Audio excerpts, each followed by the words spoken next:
Dalam adat Minangkabau, warisan bukan sekedar soal harta atau benda. Warisan atau dalam istilah Minang disebut pusako adalah bagian dari identitas, harga diri, dan keberlanjutan adat dalam kehidupan masyarakat. Tapi tahukah kita bahwa pusako di Minangkabau terbagi menjadi dua jenis utama, pusako tinggi dan pusako rendah. Keduanya tidak hanya berbeda secara asal-usul dan cara pewarisan, tapi juga membawa makna sosial dan filosofis yang sangat dalam.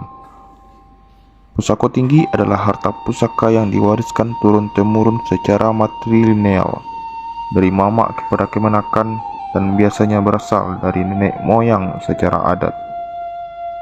Tanah ulayat, sawah, ladang, rumah gadang, bahkan keris atau pakaian penghulu termasuk ke dalam kategori ini. Harta ini tidak boleh diperjualbelikan secara sembarangan karena dianggap sebagai milik bersama suku atau kaum.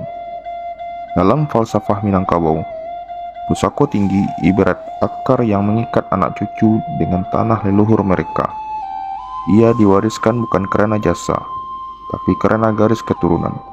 Maka dari itu, pusako tinggi lebih dilihat sebagai simbol keberlanjutan, adat dan eksistensi suku di tengah masyarakat.